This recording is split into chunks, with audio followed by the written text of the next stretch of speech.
ಭಾರತದ ಅಯೋಧ್ಯೆಯಲ್ಲಿ ರಾಮ ಮಂದಿರ ನಿರ್ಮಾಣಗೊಂಡು ಲೋಕಾರ್ಪಣೆಗೊಂಡಿದೆ. ಇದೀಗ ಅದೇ ರೀತಿ ಸಾಗರದಾಚೆಯ ಪಶ್ಚಿಮ ಏಷ್ಯಾದಲ್ಲಿಯೂ ಆಕರ್ಷಕ ಹಿಂದೂ ಮಂದಿರವೊಂದು ನಿರ್ಮಾಣಗೊಂಡಿದ್ದು ಲೋಕಾರ್ಪಣೆಗೆ ಸಿದ್ಧವಾಗಿ ನಿಂತಿದೆ. ಅಬುಧಾಬಿಯಲ್ಲಿ 6 ವರ್ಷಗಳ ಹಿಂದೆ 2028 ಫೆಬ್ರವರಿ 11ರಂದು ಶಿಲಾಪೂಜನ ಹಾಗೂ 2019 ಏಪ್ರಿಲ್ 20ರಂದು ಶಿಲಾನ್ಯಾಸಗೊಂಡು ನಿರ್ಮಾಣ ಕಾರ್ಯ ಆರಂಭವಾಗಿದ್ದ ಅಬುಧಾಬಿ ಬಾಬ್ಸ್ ಹಿಂದೂ ಮಂದಿರ ನಿರ್ಮಾಣ ಕಾಮಗಾರಿ ಫೆಬ್ರವರಿ 14ರಂದು ಪೂರ್ಣಗೊಳ್ಳಲಿದೆ. ಆಧ್ಯಾತ್ಮ ಗುರು ಮಹಂತ ಸ್ವಾಮಿ ಮಹಾರಾಜ್ ಅವರ ಕನಸಿನ ಕೂಸು ಆಗಿರುವ ಈ ಹಿಂದೂ ದೇವಸ್ಥಾನ ಭಕ್ತರ ಸೇವೆಗೆ ಅರ್ಪಣೆಯಾಗಲಿದೆ. 27 ಎಕರೆ ವಿಸ್ತೃತ ಪ್ರದೇಶದಲ್ಲಿ 400 ಮಿಲಿಯನ್ ದಿರಂ ಅಂದರೆ ಭಾರತದ 9 ಶತಕೋಟಿ ರೂಪಾಯಿಗೂ ಅಧಿಕ ವೆಚ್ಚದಲ್ಲಿ ನಿರ್ಮಾಣಗೊಂಡು ಈ ಆಕರ್ಷಕ ಮಂದಿರ ತಲೆ ಎತ್ತಿ ನಿಂತಿದೆ.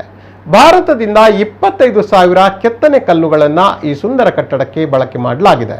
ಮಂದಿರ ಇರುವ ಪ್ರದೇಶಕ್ಕೆ 10,000 ಭಕ್ತರು ಏಕಕಾಲದಲ್ಲಿ ಪ್ರವೇಶ ಪಡೆಯಬಹುದಾಗಿದೆ. ಮಂದಿರದ ಗೋಪುರ 108 ಅಡಿ ಎತ್ತರವಿದೆ, 862 ಅಡಿ ಉದ್ದ, 180 ಅಡಿ ಅಗಲವಿದೆ. 2 ಗುಮ್ಮಟಗಳಿವೆ.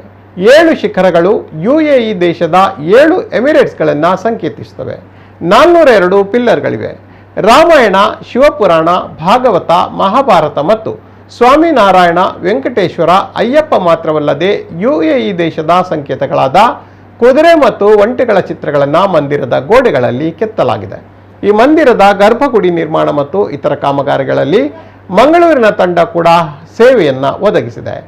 ಜೇಶ್ ಬಾಯಾರ್, ಸಾನ್ ಪೂಜಾರಿ, ಅಶ್ವಿನ್ ಸಂತೋಷ್, ರಾಕೇಶ್ ಸುವರ್ಣ, ಯಶ್ವಿತಾ ರಾಕೇಶ್, ರಾಜೇಶ್ ಕುತ್ತಾರ್, ಸಚಿನ್ ಪಡೇಲ್, ವಿಘ್ನೇಶ್ ಬಂಗೇರಾ, ಅಂಶುಲ್ ಕರ್ಕೇರಾ, ರೇಷ್ಮಾ, ಧನ್ರಾಜ್ ಮುಂತಾದವರು ಈ ಸೇವೆಯಲ್ಲಿ ತಮ್ಮನ್ನು ತೊಡಗಿಸಿಕೊಂಡಿದ್ದರು.